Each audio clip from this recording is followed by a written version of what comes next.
नमस्कार, news India में आपका स्वागत है। मैं हूं साक्षी सिंह। चलिए रुक करते हैं दिन भर की बड़ी खबरों की तरफ। इन दिनों बहराइच के लोगों की नींद उड़ी हुई है, क्योंकि वहां आदमखोर भेड़ियों ने आतंक मचा रखा है। उनके निशाने पर ज्यादातर बच्चे और बुजुर्ग रहते हैं। कड़ी मशक्कत के बाद 5 भेड़ियों को पकड़ा गया। लोगों ने राहत की सांस ली, लेकिन छठा भेड़िया अब भी पकड़ से दूर है। अब उसने फिर से उत्पात मचाना शुरू कर दिया है। ताज़ा मामला हरदी थाना क्षेत्र के रमुआपुर खुर्द गांव का है, जहां इस आदमखोर भेड़िए के सक्रिय होने की खबर से लोग सकते में आ गए। आदमखोर भेड़िए ने फिर फैलाई दहशत। बता दें कि बहराइच के हरदी थाना क्षेत्र के रमुआपुर खुर्द गांव के 2 बच्चे अपनी मां के साथ 3 दिन पहले ननिहाल घूमने यहां आए थे, जिनमें से एक की उम्र 6 महीने और दूसरे की उम्र कुछ साल है। वो महिला अपने 2 बेटों के साथ छत पर सोई हुई थी, लेकिन रात में अचानक बारिश होने लगती है और वो बच्चों को लेकर नीचे उतरती है। तभी उसका छोटा बेटा रोने लगता है और वो उसे खुले में दूध पिलाने लगती है। उस वक्त तकरीबन रात के 2-2:30 बज रहे होते हैं। तभी उसने देखा कि एक जंगली जानवर आया और बच्चों को अपनी तरफ खींचने लगा। इतने में उस महिला की आंख खुल गई और वो अपने बच्चे को अपनी तरफ खींचने लगी और जोर जोर से चिल्लाने लगी। आसपास के लोगों के जागने से वो जानवर जंगल की तरफ भाग गया। भागते हुए लोगों ने देखा कि ये तो वही आदमखोर भेड़िया है। भेड़िए के इस हमले में 6 महीने का आयुष और उसका भाई घायल हो गया।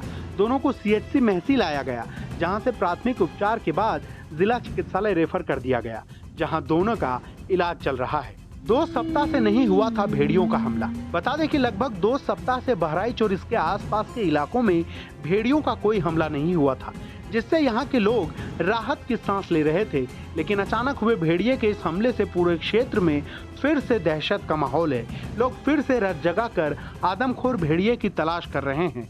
इस खबर के मिलने के बाद से प्रशासन और वन विभाग की टीम फिर से इस भेड़िए की तलाश में जी जान से जुट गई है। CM योगी कर चुके हैं बहराइच का दौरा।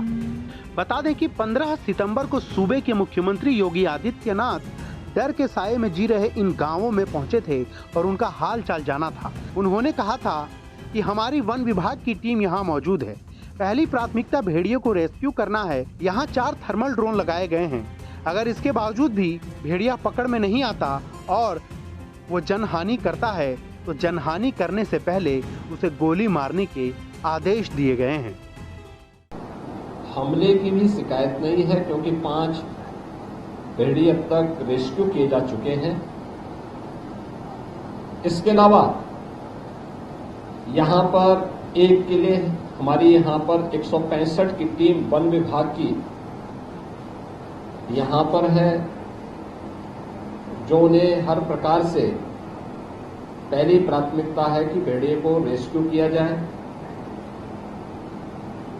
थर्मल ड्रोन भी यहां पर 4 लगाए गए हैं और ये प्रयास है कि किसी भी स्थिति में रेस्क्यू हो, लेकिन अगर वह जिस रूप में हिंसक है, जनहानि कहीं करता हुआ दिखाई देता, तो उससे पहले कि जनहानि करे तो उसको शूट करने के भी आदेश दिए गए हैं। बुलेटिन में फिलहाल इतना ही। देश और दुनिया की तमाम खबरों के लिए देखते रहें न्यूज इंडिया।